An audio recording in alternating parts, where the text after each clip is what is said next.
Sat Sri Akal, Namaste, Adab, hello. Today, I'm going to discuss about income tax, the nature and scope of that law. देखिए जो tax है ये बहुत ही important source है India के लिए जो कि कलेक्ट किया जाता है by the government as an revenue.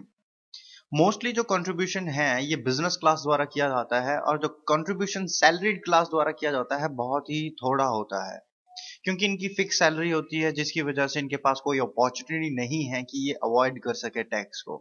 अब जो मिडिल एज सैलरीड पीपल हैं ये हमेशा चिंतित रहते हैं अपने फ्यूचर को लेकर और ये हमेशा चाहते हैं कि भी हम सेव कर सकें एज मच एज पॉसिबल, पर ये उनके लिए डिफिकल्ट हो जाता है क्योंकि जो टैक्स का लॉ है, जो टैक्स डिडक्ट होता है वो ईयर टू ईयर चेंज होता रहता है उसका लॉ। अब जो वेलफेयर ऑफ द स्टेट है इसकी गवर्नमेंट प्राइमरी रिस्पॉन्सिबिलिटी लेती है for the welfare of the citizens, जैसे कि health care, education, employment, infrastructure and other development, जिसके लिए रेवेन्यू जरूरी है गवर्नमेंट को।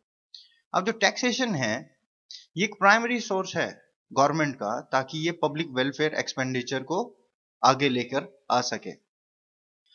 There are two types of tax. देखिए डायरेक्ट टैक्स है एंड इनडायरेक्ट टैक्स है। जो डायरेक्ट टैक्स होता है ये ऐसा टैक्स है जो कि पर्सन और ऑर्गेनाइजेशन डायरेक्टली पे करती है to the entity that imposed it. जिसने इम्पोज किया है वो टैक्स उसी को डायरेक्टली पे करते हैं, जैसे कि इनकम टैक्स हो गया, पर्सनल प्रॉपर्टी टैक्स हो गया, रियल प्रॉपर्टी टैक्स हो गया एंड कॉर्पोरेट टैक्स हुआ।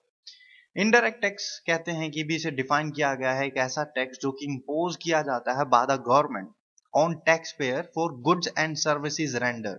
जो भी गुड्स एंड सर्विसेज उसने रेंडर की हैं ये टैक्स जो है रिकवर किया जाता है फ्रॉम द एसएससी, जो कि इस बर्डन को पास करता है टू अनदर पर्सन और ये अल्टीमेटली बोन किया जाता है by the consumer of such goods and services. मान लीजिए मैं एक दुकान पे कोई चीज खरीदने गया हूं, मैं जो टॉफी भी खरीद रहा हूँ ना अगर 1 रुपए की, तो उस पे भी मैं टैक्स पे कर रहा हूँ, इनडायरेक्टली पे कर रहा हूँ। मैं मूवी देखने गया हूँ, वहां पर जो मैंने टिकट खरीदी है, पॉपकॉर्न खरीदा है, वो महंगे महंगे पॉपकॉर्न, महंगी महंगी ड्रिंक्स जो मैं वहां पे पी रहा हूँ, वहां पर भी मैं टैक्स पे कर रहा हूँ, इनडायरेक्टली पे कर रहा हूँ। पर वो टैक्स जो एसएससी है वो पे करेगा annually, in the end of the year वो पे करेगा। जैसे कि हम मार्च वगैरह में सुनते हैं कि भी टैक्स भरा जा रहा है, टैक्स भरा जा रहा है, वो वाली चीज। फॉर एग्जाम्पल जैसे कि सर्विस टैक्स हुआ, एक्साइज ड्यूटी हुई, वैल्यू एडिड टैक्स हुआ, कस्टम ड्यूटी हुआ, स्टैम्प ड्यूटी हुआ, एंटरटेनमेंट टैक्स हुआ एंड सिक्योरिटी ट्रांजैक्शन टैक्स हुआ। Constitutional views on taxes. देखिए जो कॉन्स्टिट्यूशन ऑफ इंडिया है 1950 का, ये क्लियरली डिस्टिंग्विश करता है direction between centre and state under the article 268 to 300 जो कि डील करते हैं फाइनेंशियल मैटर्स के साथ। आर्टिकल 246 ऑफ जो इंडियन कॉन्स्टिट्यूशन है ये बात करता है पावर्स की और ये एक्सप्लेन करता है सुप्रीमेसी ऑफ पावर को। ये नोट किया जाए कि जो पावर है पार्लियामेंट की लॉ बनाने की इन द मैटर जो कि कवर नहीं किए गए हैं एंट्री लिस्ट 2 के अंदर एंड 3 के अंदर ऑफ द 7th शेड्यूल, ये पावर एब्सोल्यूट है टू द पार्लियामेंट। और जो सब्जेक्ट अगर कोई इंक्लूड करना है लिस्ट 1 एंड 2 के अंदर तो ये पार्लियामेंट ही कर सकता है अकेला। एंड अगर कोई कंफ्लिक्ट है बिटवीन द लिस्ट 2 एंड 3 तो ये यूनियन की जो पावर है ना in respect to list 3 which shall prevail, वही प्रिवेल करेगी लिस्ट 3, क्योंकि यूनियन ने लिस्ट 3 के अंदर जो कॉन्करेंट लिस्ट है उसके ऊपर लॉ बनाया तो it will always prevail first of all. So जो word notwithstanding in clause 1 2 3 express कर रहे हैं यहाँ पर power of the union list and concurrent list over the state list. So union list और concurrent list prevail करेगी over the state list. जो word indicate किए गए हैं, जो ये वर्ड्स हैं ये इंडिकेट कर रहे हैं प्रिंसिपल ऑफ सुप्रीमेसी। अगर कोई कंफ्लिक्ट अराइज होता है between the union and state powers तो यूनियन का लॉ प्रिवेल करेगा ना कि स्टेट का। Financial relation between union and state under article 264 to 293 जो चीफ कैरेक्टरिस्टिक हैं वो ये है कि भी यहां पर complete separation of taxing powers है between centre and state. Tax sharing होगी दोनों यूनियन एंड स्टेट के बीच में, एलोकेशन होगी फंड्स की टू द स्टेट्स, और ये अवॉइड करता है possibility of multiple taxation. In order to eliminate inequalities, दोनों ही लेयर्स ऑफ गवर्नमेंट के बीच में अगर कोई इनइक्वालिटीज आती है और उसे एलिमिनेट करना है तो उसके लिए कॉन्स्टिट्यूशन ने फाइनेंस कमीशन को प्रोवाइड किया है to advise the president on these matters every 5th year. और एज पर आर्टिकल 265 कोई भी टैक्स इंपोज या कलेक्ट नहीं किया जाएगा except by authority of law. Article 266 consolidated fund of India and the state. देखिए कंसोलिडेटेड फंड क्या है कि मेन बैंक अकाउंट है गवर्नमेंट का जो इसमें टैक्सेशन पे की जाती है। अब ये प्रोवाइड करते हैं कि जैसे कोई भी रेवेन्यू अगर रिसीव किया गया है गवर्नमेंट ऑफ इंडिया द्वारा, वो कंसोलिडेटेड फंड में जाएगा। कोई भी मनी रेज की गई है by the government of India by using treasury bills, loans and means of advance, तो वो भी जैसे ट्रेजरी बिल्स हैं। ट्रेजरी बिल्स हम उसे कह सकते हैं जैसे कोई भी प्रोमिसरी नोट होता है with guaranteed repayment at the latter date. कोई भी फंड जो कलेक्ट किए जाते हैं to meet the short term requirement, उसे हम ट्रेजरी बिल्स कह सकते हैं। कोई भी मनी रिसीव की गई है by the government of India and the repayment of the loans. Consolidated fund of the state की अगर बात करें तो देखिए जो भी रेवेन्यू रिसीव किया गया है by the government of the state, या फिर कोई मनी रेज की गई है by the treasury bills, loans और way of means and advance, या फिर कोई मनी रिसीव की गई है by the state by the repayment of the loan, कोई भी सम पे किया जा रहा है into the contingency fund of the state government, ये फॉर्म नहीं करेगा part of the consolidated fund को। क्लोज 3 जो कह रहा है कि भी कोई भी पैसा निकाला नहीं जाएगा कंसोलिडेटेड फंड ऑफ इंडिया में से और स्टेट में से accept in accordance with the law and for the purpose and in the manner जो प्रोवाइड कर रखा है कॉन्स्टिट्यूशन के अंदर। अब जो क्लोज 2 है ये कहता है कि भी जो भी पब्लिक मनी रिसीव की गई है by or on behalf of the government of India and state, वो credited होगी to the public account of India or state as the case may be। Difference between consolidated fund and the public account, देखिए जो difference है ये यही है कि भी एप्रोप्रिएशन ऑफ मनी कैसे किया जाता है इन case of union and in case of state. जो प्रोसीजर है ये ले डाउन कर रखा है यूनियन के लिए आर्टिकल 112 एंड 117 के अंदर, और in case of state article 200 to 207 procedure lay down कर रखा है। आर्टिकल 267 बात करता है कंटेंजेंसी फंड की। क्लोज 1 इंपावर करता है पार्लियामेंट को एस्टेब्लिश करने के लिए by law contingency fund for union, और जो फंड है ये प्लेस किया जाएगा at the disposal of the president by parliament. Amount जो है फंड की वो डिटरमाइन की जाएगी। और क्लोज टू इंपावर करता है लेजिस्लेचर ऑफ स्टेट को एस्टेब्लिश करने के लिए similar fund entitle as a contingency fund of state, और जो ये फंड है ये भी डिटरमाइन किया जाएगा by the governor at the disposal of the governor of a state. So जो article 268 है duties levied by the union but collected and appropriated by the state। देखिए clause 1 provide करता है कि कोई भी stamp duty या कोई भी excise on medicinal and toilet preparation are जो भी मेंशन कर रखी है यूनियन लिस्ट के अंदर वो levied की जाएगी by the government of India, और ये कलेक्ट की जाएगी जहां पर भी ये ड्यूटीज लिवाई की गई हैं by the government of India और गवर्नमेंट ऑफ स्टेट।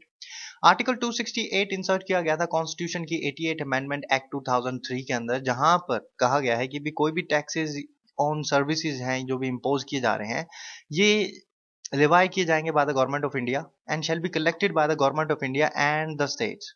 जो कलेक्शन है या फिर एप्रोप्रिएशन है एज में B formulated bye the president by law, formulate की जाएगी वो कलेक्शन, और जो एप्रोप्रिएशन होगी वो प्रेसिडेंट द्वारा फॉर्मुलेट की जाएगी। Article 269 taxes levied and collected by the union but assign to the state. देखिए जो भी टैक्स है किसी सेल और परचेज ऑफ गुड्स के ऊपर अदर देन द न्यूज़पेपर या फिर कोई tax on the consignment of the goods, वो लिवाई किया जाएगा और कलेक्ट किया जाएगा by the government of India, पर वो असाइन कर दिया जाएगा टू द स्टेट्स। अब जो प्रिंसिपल ऑफ डिस्ट्रीब्यूशन होगा वो डिटरमाइन या फिर फॉर्मुलेट किया जाएगा बाय द पार्लियामेंट।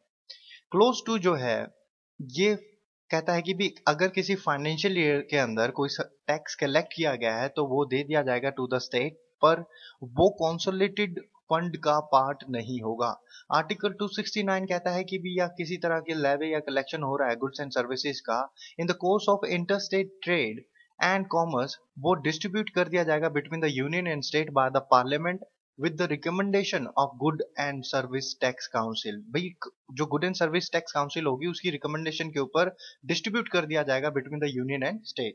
आर्टिकल 270 कहता है कि भी taxes levied and distributed between the union and state. ये कंपल्सरी शेयरिंग टैक्सेस हैं, जैसे कि कोई एक्स्ट्रा पेमेंट है on the taxes and duties referred to in article 271, या फिर कोई लोकल टैक्स लिवाई किया गया है या कलेक्ट किया गया है by the government of India, that shall be distributed between the union and state manner provided in clause 2। Distribution of such percentage देखिए shall be made as such manner जो कि प्रिस्क्राइब कर रखा है बाय द फाइनेंस कमीशन।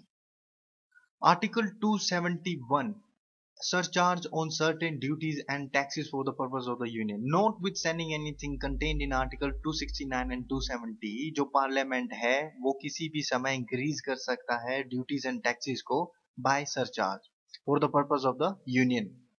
और जो whole proceed होगा किसी भी सरचार्ज का वो फॉर्म करेगा part of consolidated funds. Grant in aid की अगर बात करें तो आर्टिकल 273, 275 एंड 282 बात करते हैं ग्रांट इन एड की। सो आर्टिकल 273 जो है ये प्रोवाइड करता है कि भी अगर कोई भी ग्रांट इन एड अगर कर रहे हैं to the state of Assam, Bihar, Orissa and West Bengal, so जो लियो ऑफ एक्सपोर्ट ड्यूटी होगा on the jute products, such grant are to be वो प्रिस्क्राइब की जाएंगी by the president in consultation with the finance commission. Article 275 ऑफ इंडियन कॉन्स्टिट्यूशन पार्लियामेंट को empower करता है to make grants to states for financial assistance if they seek financial assistance. तो जो parliament है वो एम्पावर है ग्रांट देने के लिए। स्पेशल ग्रांट भी दी जा सकती है अगर वो स्टेट अंडरटेक करता है scheme of development for the scheduled tribes, और या फिर वो लेवल ऑफ एडमिनिस्ट्रेशन बढ़ाना चाहते हैं शेड्यूल्ड ट्राइब्स का। Restrictions on the state power to levy taxes article 276। देखिए रिस्ट्रिक्शंस हैं कुछ स्टेट के ऊपर for the imposition of the taxes. जो कि स्टेट पावर है, देखिए इसके पास पावर तो है लेवे करने के लिए tax on profession and trades, पर जो टोटल अमाउंट पेबल होगी किसी पर्सन द्वारा वो 2500 पर एनम से एक्सीड नहीं करनी चाहिए टू एनी म्युनिसिपल डिस्ट्रिक्ट। अगर वो पे कर रहा है टैक्स लोकल अथॉरिटी को दे रहा है तो वो 2500 से ज्यादा नहीं होना चाहिए। और जो क्लोज 3 है आर्टिकल 276 का, ये ले डाउन करता है कि जो पावर ऑफ स्टेट लेजिस्लेचर है इसको इंटरप्रिटेट ना किया जाए एज की भी ये लिमिटाइज कर रही हो पार्लियामेंट की पावर को टू मेक लॉज। देखिए आपको पता है पार्लियामेंट स्टेट लेजिस्लेचर से ऊपर है और वो लॉ बना सकती है in respect of taxes on income जो कि इंकर हो रही है from profession, trade, calling and employment.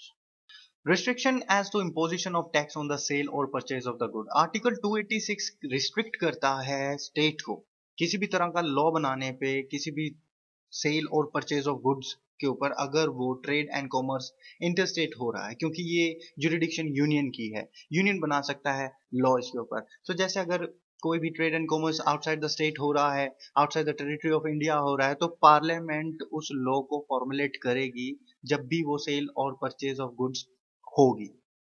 अब कोई भी लॉ जो है वो बनाया गया है यूनियन द्वारा तो स्टेट उसे ऑथराइज करेगी इम्पोजिशन को। अगर कोई भी टैक्स है किसी सेल और परचेज ऑफ गुड्स के ऊपर और वो डिक्लेयर किया गया है by the parliament by law to be special importance in interstate trade and commerce, तो वहां पर जो स्टेट है वो उसे ऑथराइज करेगी। और कोई भी टैक्स किसी भी सेल और परचेज ऑफ गुड्स के ऊपर है वो being a tax in nature जो भी रेफर कर रखे हैं sub clause B C D of clause 29A of article 366 of Indian constitution. और in regard to the system of levy of rates and other incidents of tax as parliament by law specify. कोई भी levy of rates होगा, other incidents जो भी होंगे वो parliament में bye law specify करेगी, पर जो स्टेट है वो सिर्फ ऑथराइज करेगी इम्पोजिशन ऑफ टैक्स को अगर वो पार्लियामेंट द्वारा डिक्लेयर की गई है, पर वो अपनी तरफ से कोई ऐसी चीज नहीं कर सकती। अगर वो मुद्दा आउटसाइड द स्टेट है, outside the territory of India है, तो पार्लियामेंट ही लॉ बनाएगी उसके ऊपर। आर्टिकल 282 प्रोवाइड्स दैट जो यूनियन और स्टेट हैं ये बना सकते हैं any grant for any public purpose. देखिए Sukhpal Singh Khaira and state of Punjab के केस में हेल्ड किया गया कि जो स्टेट है ये एम्पावर है to spend money on any public purpose, और ये टेस्ट किया जाएगा स्टेट असेंबली के अंदर by the debates not in the court. अब जो आर्टिकल 280 है ये फाइनेंस कमीशन की बात करता है। देखिए ये इसलिए लेके आए हैं ताकि जो इम्बैलेंस है between the financial resources of two layers of the government, जो ट्रांसफर ऑफ फंड्स हैं फ्रॉम सेंटर टू स्टेट वो किए जाने चाहिए इन ए मैनर ताकि जो सेल्फ सफिशिएंसी है स्टेट की उसे इम्पायर ना किया जाए। जो कॉन्स्टिट्यूशन है ये चाहता नहीं है कि भी सारी की सारी डिस्क्रिप्शन सेंट्रल गवर्नमेंट को दे दी जाए, पर ये डिटरमाइन किया जाएगा by the recommendation of the impartial and independent agency जो कि असेस करेगी चेंजिंग नीड्स को of the state and take into the account of the imbalance between the richer state and the poor ones in making recommendations. Constitution of finance commission, देखिए एक chairman होना चाहिए जिसके पास special knowledge हो, experience हो public affairs का। 4 members होने चाहिए जो कि सिलेक्टेड हो अमंग द पर्सन जो कि qualified to be appointed as a जज ऑफ अ हाई कोर्ट, या फिर जिनके पास स्पेशल नॉलेज हो फाइनेंस एंड अकाउंट्स की ऑफ द गवर्नमेंट और having a wide experience in the financial matters and administration और having a special knowledge of economics. तो इनमें से कोई भी उसको अपॉइंट कर लेंगे। So duties of finance commission की अगर बात करें तो क्लोज 3 ऑफ द आर्टिकल 280 बताता है ड्यूटीज। देखिए जो डिस्ट्रीब्यूशन है between the union and state of the net proceed of the taxes वो डिवाइडेड होने चाहिए बिटवीन देम, एंड जो एलोकेशन है स्टेट्स की of respective share of such proceed होनी चाहिए। तो ये जो नेट प्रोसीड ऑफ टैक्स है ये शेयर होना चाहिए between the union and state, और जो ये होगा from the consolidated funds of India. और जो मेजर्स लिए जाएंगे to increase the consolidated fund of the state to supplement the resource of the panchayat in the state on the recommendation of the finance commission की recommendation के ऊपर increase किया जाएगा consolidated funds को टू सप्लीमेंट द पंचायत, और ऐसे ही supplement किया जाएगा to the resources of the municipalities और एनी अदर मैटर जो भी रेफर कर रखा है commission by the president in the interest of the sound finance boring powers article 292 and 293। Under article 292 जो गवर्नमेंट ऑफ इंडिया है ये एम्पावर्ड है एक्साइज करने के लिए अपनी एग्जीक्यूटिव पावर को, जो कि बोरो कर सकती है security of the consolidated funds India within the such limits time to time. Such limit जो है वो असाइन की जाएगी पार्लियामेंट बाय लॉ। और आर्टिकल 293 जो है ये एम्पावर करता है स्टेट को बोरो करने के लिए with in India upon the security, way security देनी पड़ेगी इनको स्टेट कंसोलिडेटेड फंड्स की of the state government, and जो लिमिट्स हैं वो असाइन की जाएगी बाय द स्टेट गवर्नमेंट। सो जो कंडीशन है यहाँ पर इम्पोज की जाएगी bye the government of India while giving the any consent which it may think impose if the state has any previous loan. तो वो देखेगी भी इम्पोज करने से पहले कि इन स्टेट के पास कोई प्रीवियस लोन तो नहीं है। Thanks for watching. Subscribe the channel if you find it useful.